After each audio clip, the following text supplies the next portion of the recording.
The two trees. What are the two trees, Daniel? The tree of life and the tree of the knowledge of good and evil. We know about one of the trees, at least to some degree. At least its effect, because it led to death. Right? Yeah. Well, The tree of life was not that. No. Stephen? Yeah, I would just say what most people know as the tree is the tree of knowledge and death, basically. Yeah. What led up to it. I know that tree too well. Knowledge and death. Yeah. Yeah. And I knowledge live could it. be a gift or a curse. Yeah. Well, it's not knowledge itself. It's knowledge of good and evil. And it's not even that. It's the fact that they disobeyed God. Yeah, that's ultimately what brought on to the death. Mm-hmm. I wonder, so the trees were put there, but if I remember, we should actually, I'm actually going to look at it, but Yeah. I'm pretty sure God says, do not eat of the tree of the knowledge of good and evil. He doesn't say anything about the tree of life. Really? Which makes it seem as though we could eat Of the tree of life. of the tree of life. And yet, we chose not to? Where are we looking in the Bible here, Michael? So we are in chapter 3. All right. So, but I'm actually going to start in chapter 2, sorry. Mm-hmm. Then the Lord God, this verse 15. Okay. Then the Lord God took the man and put him into the Garden of Eden to cultivate it and keep it. The Lord God commanded the man, saying, from any tree of the garden you may eat freely, but from the tree of the knowledge of good and evil you shall not eat, for in the day that you eat from it, you will surely die. And then if we go to verse 3, yeah, it's talking about that tree of the fruit of the knowledge of good and evil. Sorry, where are we going? Technically, this is chapter 3, but Chapter 3, verse... starting the very first verse. Okay. But it doesn't say which tree. It says, now the serpent was more crafty than any beast of the field which the Lord God had made. And he said to the woman, indeed, God said, you shall not eat from any tree of... Indeed? Did God actually say? Indeed, God said, you shall not eat from any tree of the garden. The woman said, said to the serpent, from the fruit of the trees of the garden we may eat, but from the fruit of the tree which is in the middle of the garden, God said, you shall not eat. That's interesting. So she doesn't even say what tree it is necessarily. The serpent says, in verse 4, the serpent said to the woman, you surely will not die, for God knows that in the day you eat from it, your eyes will be open and you will be like God, knowing good and evil. So he's alluding to that tree. But yeah, it doesn't say anything about the tree of life. Did God say anything about it? At the end of it, after the end of the curses, let's see. Behold, man.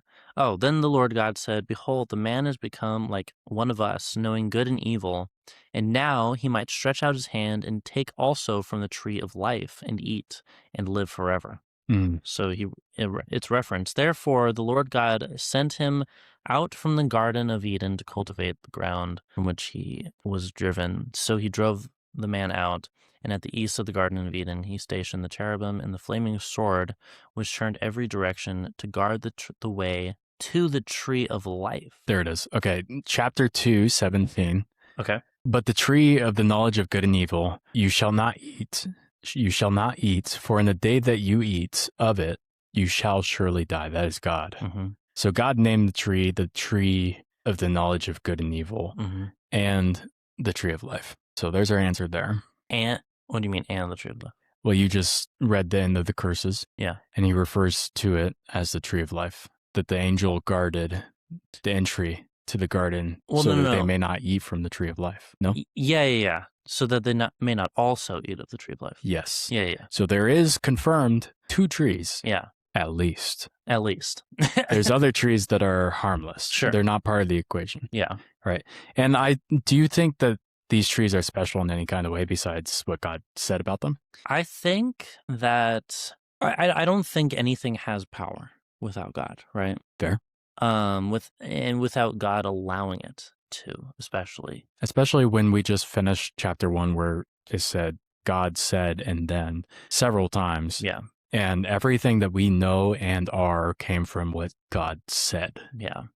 And with that, it's like he didn't, how do I put this? when I go and create something, or when I go and use a pen, okay, I am only, in my mind, what I'm doing is I'm just making this line, right? But in reality, there's a deep intricacy, not only to the ink, but to the pen, an intricacy that I can't fathom. And so when God created everything, he didn't just put ink on paper. He created it to function a certain way, to react in certain ways, to just be a certain way in any and every situation. Because if you take one unit of any type of material in the whole world and you apply it to every other material in the whole universe, you're going to get a reaction. And that is God's intent for that thing. You're not going to all of a sudden, God's not going to be surprised if you write on the sun and it doesn't burn up. Yeah, you're not gonna one day like take a piece of paper and then there's like this firewall that comes up. It's like, oh, I'm not able to apply to this thing because that you don't that have the battle pass. Yeah, I don't have the battle pass. I can't go this far because this is the boundary line. It's like, no, like God made it to where everything has a reaction. That's a really interesting thing. Like, it's like there's no in video boundaries. games we have that idea of like, oh, I can't apply certain things to other things because it hasn't been programmed yet. It hasn't been programmed that way. But God programmed everything. The ultimate video game programmer. Dude, Jesus is a gamer. RPG. Jesus is an avatar. Let's not get into that. Jesus is an avatar of the dev. Yeah. That's crazy. Wow. Tell me you love heresy without telling me. I'm just kidding.